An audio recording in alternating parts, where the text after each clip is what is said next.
আমার তৃতীয় এবং শেষ নিবেদন একটি কবিতা যা জীবনের সঙ্গে ভীষণভাবে জড়িত, ওতপ্রোতভাবে জড়িত।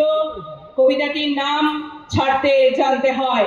আপনারা সকলেই জানেন আমাদের জীবনের, সংসারের জীবনেও আমাদের অনেক কিছু আঁকড়ে ধরে থাকি।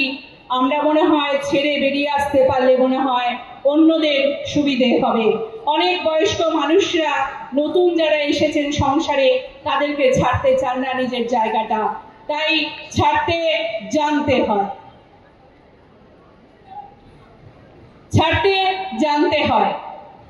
সকালে ঠিক সময়ে বিছানা, পেট খারাপের সময় রাজশাহী কানা, ঘন্টা পড়ার আগেই পরীক্ষার খাতা, ভালোবাসার জীর্ণ ছেঁড়া পাতা।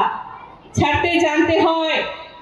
বিয়ের পর প্রাক্তন প্রেমিকের হাত যেমন ভাবে ছেড়ে দিতে হয়, পৈতৃক ভিটের যৌবনে নিশ্চিন্ত ছাদ ঠিক সেভাবেই ছাড়তে জানতে হয়। যেভাবে সূর্যের আলোকে ছেড়ে দেয় অন্ধকার রাত, ঠিক সেভাবেই ছাড়তে জানতে হয় পাঁঠার মাংসকে নড়বড়ে দাঁত, ঠিক সেভাবেই ছেড়ে দিতে হয়।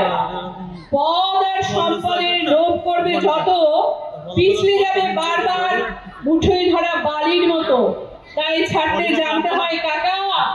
দাবেদারের দল একবার ফিরে চলে গেলে এই জগতে সবার মতো তুমিও হয়ে যাবে বিলকুল একা।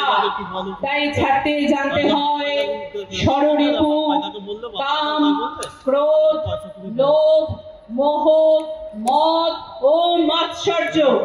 যেমন ভাবে সালমানকে ছেড়ে দিয়েছিল রায় সুন্দরী ঐশ্বর্য, ঠিক সেভাবেই ছাড়তে জানতে হয় রবি ঠাকুরের মতো নাইটহুড প্রতিবাদে। ছাড়তে জানতে হয় পুরনো স্মৃতি যার জন্য তোমার মন আজও কাঁদে।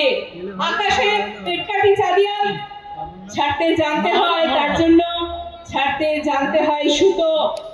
যেমন ভাবে ভাঙা সম্পর্কের বোঝা পায়ে টেনে না নিয়ে গিয়ে বাইরে রেখে আসতে হয় জুতো, ঠিক সেভাবেই ছাড়তে জানতে হয়। অর্জুনের মতো পাখির চোখে লক্ষ্য স্থির রেখে ছাড়তে জানতে হয় সর।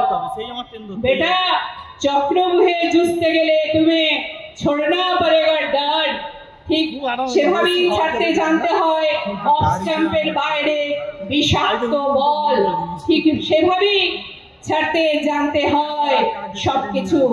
মাদারের কাছে শিখে নাও ছাড়া কত সহজ বিদ্বেষ, শুধু ছাড়তে জানতে হয়। আর না ছাড়তে চাইলেও একদিন ছেড়ে দিতে হয় এই পৃথিবী। ধর্ম বুঝে চিতা কাঠ আর আগুন কবরের মাটি, শুধু ছাড়তে জানতে হয়। আর কেউ কেউ হয়ে যায় নিতান্তই দেওয়ালে টানানো একটি ছবি, আর কেউ কেউ অমর হয়ে যায়। তাই শিখে নাও ভায়া ছাড়তে জানার আর্ট। রাজা হও বা ফকির, বরাদ্দ কেবল সেই 3.5 হাত। আমার নিবেদন ছিল এই মুহূর্তে সবাই ভালো থাকবেন। আমরা যেন একে অপরের সঙ্গে ভালো লাগার বন্ধনে, ভালোবাসার বন্ধনে বেঁধে বেঁধে থাকতে পারি। বিখ্যাত কবি শঙ্খ ঘোষের কথাই বলতে পারি, আয় আরো বেঁধে বেঁধে থাকি। নমস্কার, শুভরাত্রি।